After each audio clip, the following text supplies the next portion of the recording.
My parents disowned me at 18 and forced me to live in a van, but when Grandma revealed her will in front of them, their lives collapsed instantly. I'm an 18-year-old young man, and throughout my life, my parents held exceedingly high expectations for me. They saw me as a representation of their status in society and aimed for me to excel in every aspect.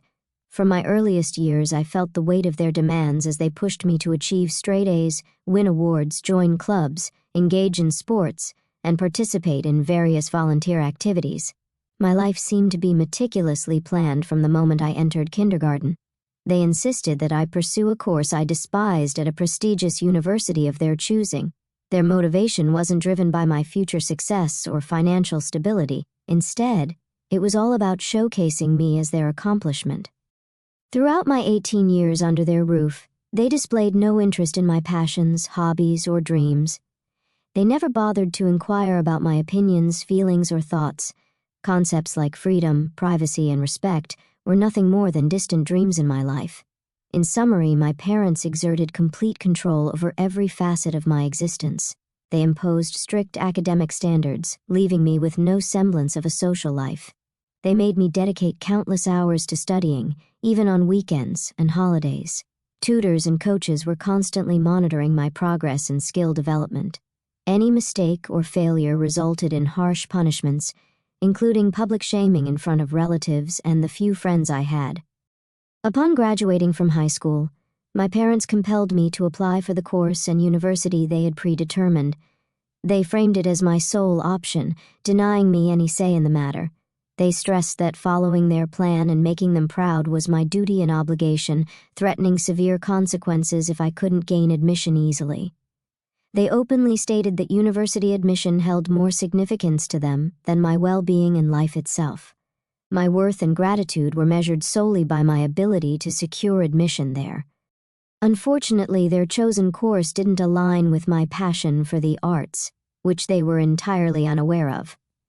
When they discovered this, their anger and disappointment were palpable. They accused me of squandering their time, money, and efforts and claimed that I had shattered their reputation, hopes, and dreams. They treated me as though I were a criminal, with my father labeling me a failure and a disgrace.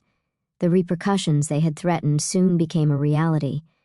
As soon as they learned of my failure to gain admission, they disowned me and banished me from their lives. They handed me the keys to an old, dilapidated van and instructed me to leave, expressing their desire never to see or hear from me again. In that moment, it became evident that my parents had severed all ties with me. I didn't attempt to explain, apologize, or plead my case. Instead, I simply climbed into the van and drove away, uncertain of my destination and feeling a mix of hurt, anger, and betrayal. I also experienced an overwhelming sense of freedom and relief. Finally liberated from the oppressive grip of my parents, I roamed the streets in search of a place to rest and sleep, eventually stumbling upon a campground where I encountered a group of individuals living in RVs and vans. They extended a warm and friendly welcome, inviting me to join their bonfire and barbecue gathering. As we shared our stories, I confided in them with the unvarnished truth about my situation. In return, they offered empathy and shared their own experiences of leaving behind homes, jobs, or relationships for various reasons. Each had a unique story to tell, some fleeing from something, others chasing dreams, and a few simply seeking new horizons. Nevertheless, they all shared a common theme. They were living life on their own terms.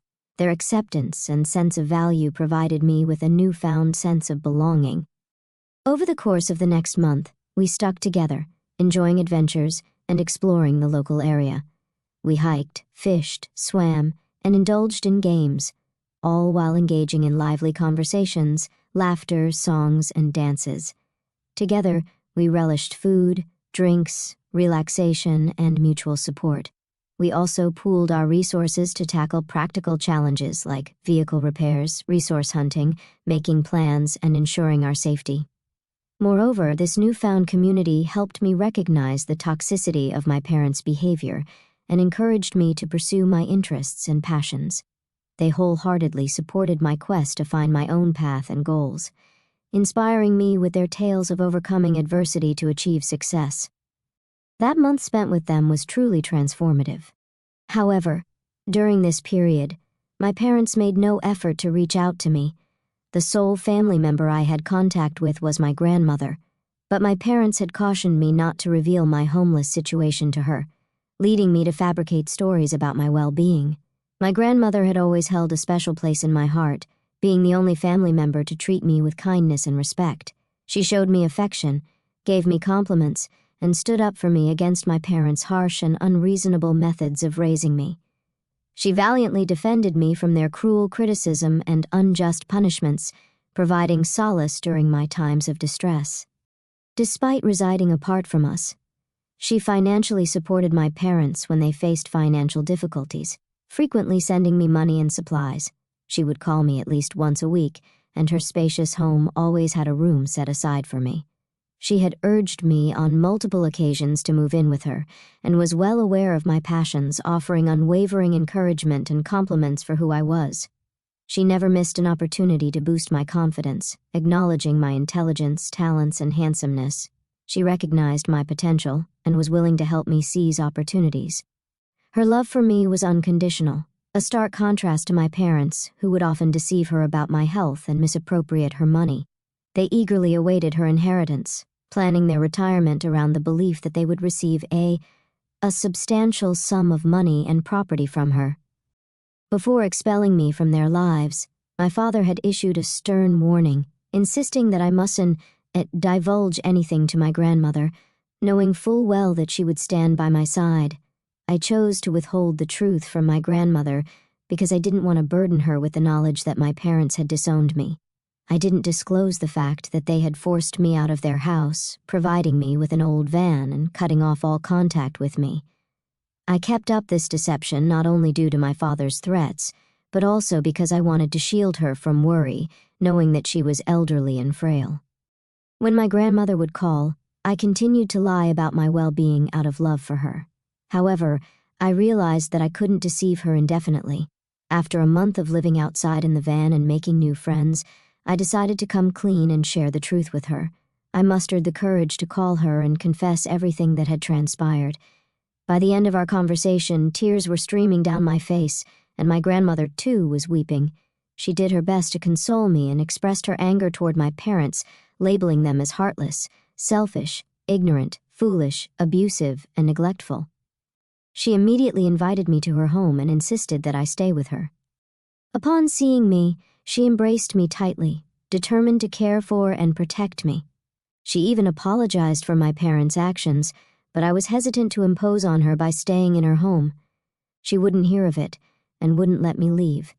She then called my father and informed him that she had learned about everything.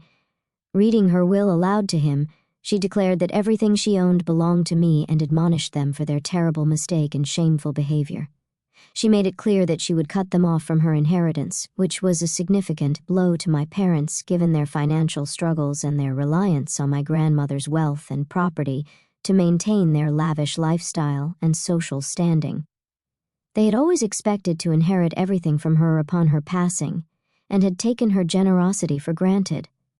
Subsequently, my father reached out to me, followed by my mother. They apologized, expressed regret for their actions, professed their love for me, and claimed to miss me. They wanted me to return home and promised to change. However, I saw through their intentions, recognizing that they were only trying to manipulate the situation to regain access to my grandmother's assets. In response, I laughed at their pleas and hung up the calls. I questioned whether I was being unreasonable for not granting my parents another chance, despite my desire to continue my journey. My grandmother was opposed to it. She inquired about my academic aspirations and what I wanted to do with my life. My grandmother was well aware of my passion for art, so she suggested that I enroll in a community college in her locality. Despite my parents bombarding my phone with texts of apology, I hadn't made up my mind about forgiving them. My grandmother, however, made it clear that even if I chose to forgive them, she could never do the same for the harm they had caused me. 2 days ago, my mother sent me a photo of my father, claiming he was severely ill but refusing to go to the hospital unless I visited him. Both my grandmother and I sensed deceit in her message, but we decided to investigate. My grandmother, accompanied by her lawyer, planned to drive to my parents' home. If things went awry, she intended to intervene and rescue me. Following our plan, my grandmother visited my parents' home yesterday. Once inside, my mother snatched my phone, and my father locked me in a room. I had instructed my grandmother to wait for my signal, but when she didn't hear from me, she bravely approached the house with her lawyer. Faced with no other choice, my parents had to open the door. My grandmother stepped in, saving me from their clutches. While leaving, my parents attempted to defend themselves, but my grandmother silenced them with her resolve. She intends to take legal action against them. I've decided to cut them out of my life completely. I'm fortunate to have a grandmother like her by my side. Many people dealing with toxic parents have no escape, but I am grateful to have her support. I will take care of her. She's a precious gem. Hey everyone, I'm contemplating something regarding my cheating fiancé, and I'm seeking your input on whether I'm in the right. Let me share my story with you so you can weigh in. Creating a throwaway account for obvious reasons. I'm a 26-year-old male who decided to propose to my girlfriend of 4 years, a 24-year-old woman. I popped the question 6 months ago, believing that marriage was the natural next step after a healthy 5-year relationship. I was financially stable and confident in my ability to provide for us. However, my perception of our relationship crumbled when I proposed. My girlfriend is incredibly social and active on social media. As I was taking pictures of her with the engagement ring, I noticed notifications from a guy popping up on her phone. Curious, I discreetly checked the messages and discovered that she was cheating on me. Based on their conversation, it was evident that she had been to his place multiple times, and he was eagerly anticipating her next visit. Although I'm not one to invade someone's privacy, I felt compelled to dig deeper. Considering her lack of tech-savvy skills, it was easy for me to access her laptop. She consistently used the same password for most of her accounts. Once I gained access to her laptop, the revelations were shocking. I wasn't prepared for what I discovered. My ex had been frequenting a local sex club, which had led to her making a multitude of new friends who had seemingly been more intimately involved with her than I had ever been. At the time of my investigation, she was engaged in conversations with about 7 men. From their exchanges, it was painfully clear that she had spent intimate moments with them. In many of these chats, she demeaned my performance in bed compared to theirs, claiming they were far superior. Reading those words shattered my heart. The person I had loved for the past 5 years had been cheating on me for the better part of 3 years. The weight of this realization hit me like a ton of bricks. I felt an overwhelming hatred for her, an emotion I couldn't adequately describe. I never thought I was capable of such intense feelings of loathing towards someone I had loved so deeply. I couldn't believe I was entertaining thoughts of harm towards someone I still cared for. That's when I decided on a course of action. I wanted to inflict mental and emotional distress upon her. Perhaps this makes me a morally questionable person, but I was determined to make her suffer the consequences of her actions. I contemplated my decision, slept on it, and ultimately committed to the plan. I pretended that everything was normal between us. I knew about her infidelity, but didn't let on that I was aware of her cheating. I put on a facade, acting as if everything was fine. We both lied to each other, and I observed her with a fake smile. Whenever I saw her enthusiastically chatting on her phone, all the while wondering if she was betraying me again, it was torment. Living with her was torment, but I believed that my revenge would be worthwhile. The plan was straightforward. I had no intention of marrying her. I allowed her to meticulously plan the wedding, knowing full well that it would be a solo affair since I had no intention of showing up. I accompanied her on trips to select wedding details like flowers and decorations, though I had no intention of paying for anything. I even suggested that I would match her honeymoon expenses with whatever she spent on the wedding. She was delighted, naively unaware that she was racking up a significant bill. Her innocence brought a cynical smile to my face, even in the face of this elaborate revenge plan. I understood that my actions were cruel, but in my mind, I believed she deserved it. I continued to monitor her affairs, and unsurprisingly, she was still engaging in infidelity. Knowing this made it easier for me to witness her financial downfall over a wedding she would be attending alone. With our wedding just 2 days away, I found myself experiencing a touch of stage fright. I couldn't help but question if I would be considered a bad person if I followed through with my plan. After all, she was still cheating on me. Just 30 minutes ago, I confirmed that she was going to meet one of her partners at a bachelor party. I had discussed my dilemma with my best man, and he believed that my actions were cruel when I could have simply broken up with her. Hello, everyone. I want to express my gratitude for your support and for checking in on me. I didn't anticipate that you would appreciate my idea as much as you did. Your support means a lot to me. I decided to go with the suggestion a few of you provided in my direct messages, which was to expose her as the cheater she was. And so, that's precisely what I did. I asked my best man to play a video containing all the screenshots of the chats I had gathered over the months. Along with those pictures, I included a brief explanatory message to ensure everyone understood that I would not be showing up for the wedding. I followed through with my revenge plan and told her that I would have an extended bachelor's party and return the night before the wedding. But we both knew I had no intention of returning. I didn't inform my family about this because my parents are close to her, and I didn't want her to find out. Only my best man was privy to my decision not to attend the wedding.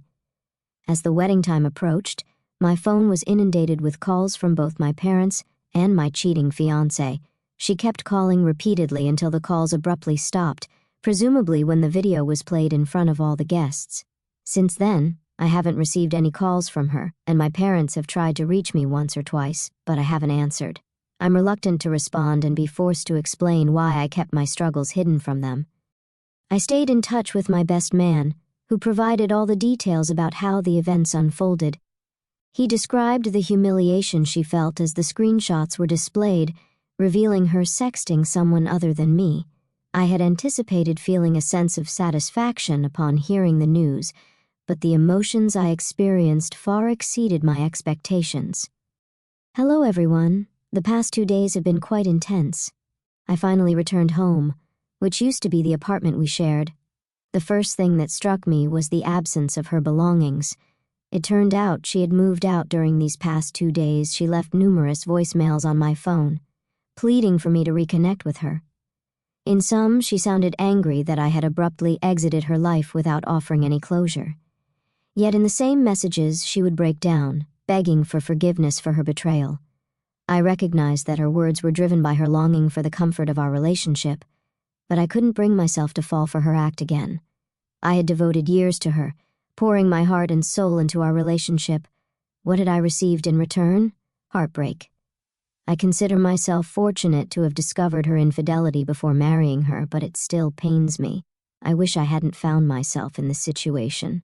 In the following weeks, various events unfolded, and that's why I couldn't respond earlier. My ex decided she wanted me to cover all the expenses she had incurred for her wedding since she hadn't received any refunds and was displeased about it. She took me to court, and after weeks of not seeing each other, we finally faced each other. While I can't provide many details due to the ongoing court case, I didn't have to pay her a substantial amount.